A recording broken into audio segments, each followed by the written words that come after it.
Hi guys, just before we start, I've got a channel update that I'll put at the end of this video. Please stick around for that. And now, on to the presentation.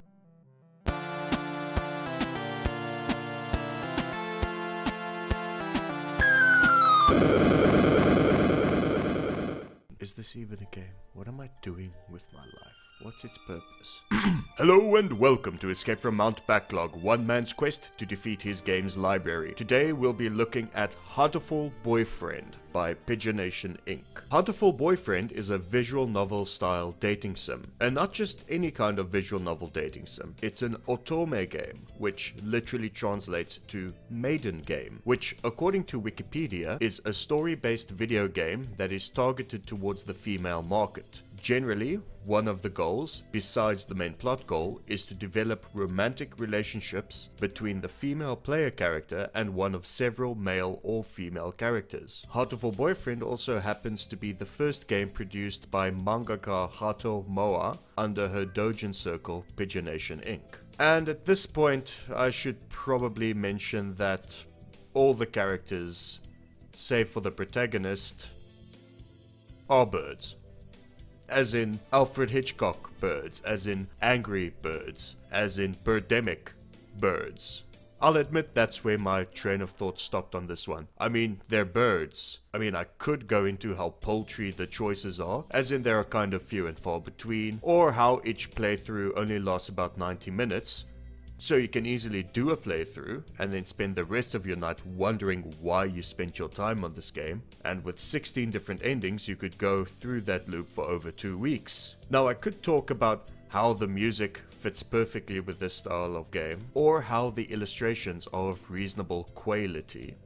But the main focus is obviously the characters. Like your character, who lives in a cave and is a hunter-gatherer for some reason. Your bestie, Ryota, whose mother's health is foul, so he takes on jobs to cover medical expenses. Or Sakuya Labelle Shirogane, the French aristocrat transfer student, who instantly becomes class president because reasons. And Oko-san, who's eccentric and hyperactive. You meet him stamping on pudding. He's also the only main character that doesn't have a human analog portrait. And not gonna lie, I laughed way too hard at that. If you've played any visual novel before, you know the score. Lots of reading, minimal interaction. It's not really my bag, but there's a whole scene of talented makers of these titles. God, that pun was a bit forced. And there's a market for it. Visual novels do really well on Steam.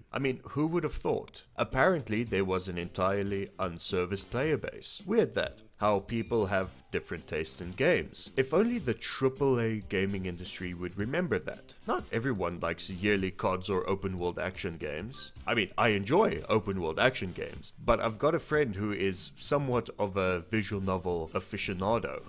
I can't really talk more about the game or the story because it's so off the wall and absurd that I don't want to spoil it. And as I said, I don't like visual novel games, but I kind of want to give this one a recommendation, guys. It's worth checking out just for the weird factor alone.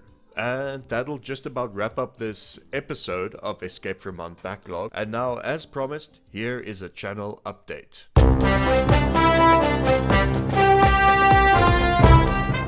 Where to start? I'm doing this off the cuff, so I want to thank each and every one of you who have watched my videos and subscribed to this channel. At the time of recording, I've reached 57 subscribers. 57. Now, I know that isn't a lot, but it means a lot to me, so I thank you again. The upload schedule is going to remain unchanged for the time being. I might have to go away for a week, but I'm pretty sure I can line up some videos to upload in my absence. Which brings me to the next point. Now, as I said at the end of other videos, once we reach 50 subscribers, I will run a poll. And that poll is currently live on Facebook. So go there, like the page while you're there, and vote on which of the games listed there you want me to cover next. In that poll, you'll find a grab bag of AAA and indie titles, games I've been meaning to cover, and that's where you come in. The game with the most votes will be featured on an episode on Friday the 28th of July. Next week's video is already pretty much done and dusted, so can't really change it at this point. The poll will run until next Friday, the 21st of July, so share the poll around. Maybe we can get to grow the community while we're at it. And also, I'm running a little bit of a giveaway. I have a copy of Minion Masters Forced to Duel in my Steam inventory, and I want to give it away to one lucky subscriber. Unfortunately, with the Steam gifting restrictions as they are, the giveaway is unfortunately only open to people who have a South African Steam account. The link to both the poll and the Gleam.io giveaway will be in the description below. And remember that we're currently still playing and failing terribly at Stellaris. Those videos go up on Wednesdays. And tune in next week Friday when we look at something with a very convoluted story.